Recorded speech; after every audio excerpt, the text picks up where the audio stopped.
नमस्कार, मी भाग्यश्री फरांदे, जिल्हा अधीक्षक कृषी अधिकारी सातारा। शेतकरी बांधवांनो, आपल्याला माहिती आहे की यावर्षी आपल्यावरती एल निनोचं संकट आहे। या संकटामध्ये पाऊस आपल्याकडे कमी पडणार आहे। साधारणपणे 84 ते 90% पर्यंतच पाऊस होईल आणि प्रत्येक ठिकाणी पावसाची फ्रिक्वेन्सी वेगवेगळी असेल। म्हणजे कदाचित कमी कालावधीत जास्त पाऊस पडेल किंवा हळूहळू पाऊस पडेल। जुलै ऑगस्टमध्ये मोठा पावसाचा खंड असू शकतो।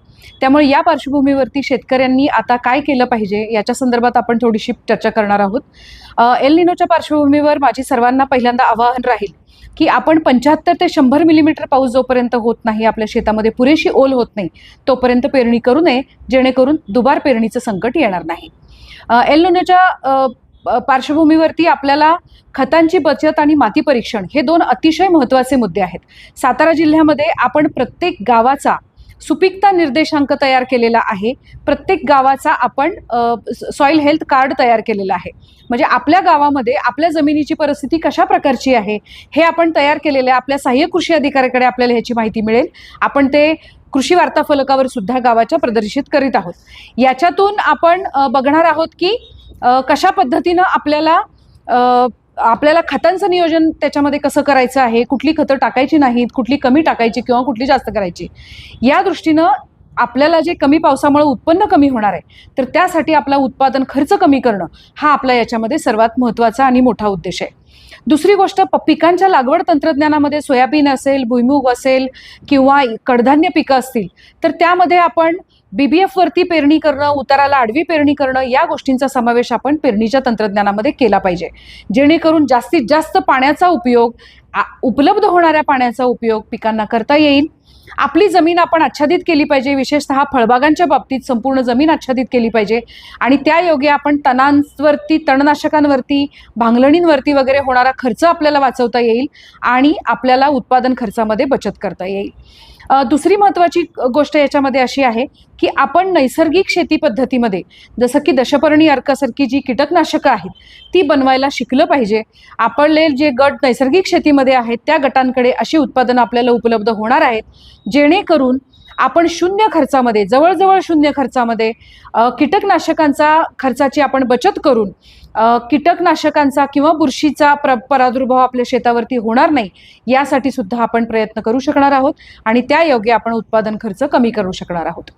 तर अशा प्रकारे आपल्याला एल निनोसाठी जे आपल्या शेतामध्ये उत्पादन आपण घेत आहोत, कुठल्याही पिकाचं असो, ते वाचवण्यासाठी आपण प्रयत्न केला पाहिजे।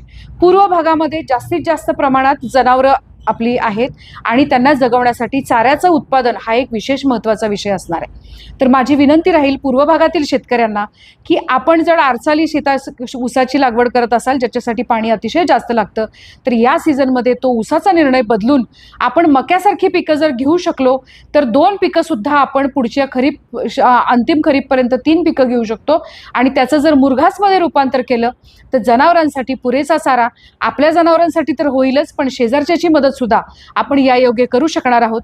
त्यामुळे तसाही प्रयोग आपण करायचा आहे। याच्यात आणखी एक महत्त्वाचा प्रयोग शेतकऱ्यांनी जरूर करावा, ते म्हणजे शून्य मशागतीचा। BBF वरती जरी आपण लागवड करीत असू तरी पुढचं पीक पेरताना जर आपण असलेल्या याच्यामध्ये असलेल्या वाफ्यांवरती जर आपण लागवड शून्य मशागत पद्धतीनं करू शकलो तर आपल्याला आणखीन खर्चामध्ये बचत याच्यामध्ये होणार आहे। तर माती परीक्षण, खतांचं व्यवस्थापन आणि सर्वात महत्त्वाची गोष्ट, 75 ते 100 मिलीमीटर पाऊस पडल्याशिवाय पेरणी करू नये। ही पेरणी करताना सुद्धा बीज प्रक्रिया आणि उगवण क्षमता चाचणी, विशेषतः जेव्हा आपण बियाणं घरचं वापरतो तेव्हा उगवण क्षमता चाचणी हा फार महत्त्वाचा मुद्दा आहे। कृषी विभागामार्फत ह्या सर्व तंत्रज्ञानासाठी आपण गावोगावी मोहिमा घेत आहोत।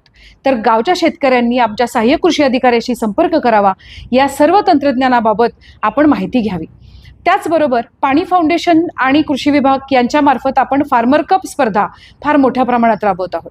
आपल्या जिल्ह्यातील सुमारे 1,500 शेतकरी गट याच्यामध्ये सहभागी झालेले आहेत। या शेतकऱ्यांनी आता आपला उत्पादन खर्च वाचवणं आणि जास्त उत्पन्न मिळण्यासाठी कशा प्रकारे आपण प्रयत्न करू ह्याच्यासाठी अभ्यास करणं, त्याचबरोबर या गटांना मला आणखीन एक सांगणं असेल की आपण जो उत्पादन खर्च कमी करत आहोत त्याच्या नोंदी ठेवणं या अत्यंत महत्त्वाच्या गोष्टी आहेत. या गटांच्या योगे गटशेतीची एक मोठी चळवळ आपण उभारतोय. त्या पद्धतीनं साताऱ्यातल्या 1,500 गटांमधील किमान काही गटांना 1,000 पेक्षा जास्त बक्षिसं राज्य स्तरावरती आहेत. तर सातारा जिल्ह्यातल्या अनेक गटांना यामध्ये बक्षिसं मिळण्यासाठी आपण आपल्या स्तरावरून प्रयत्न करूया. सर्व शेतकरी बांधवांना खरीप हंगामासाठी हार्दिक शुभेच्छा.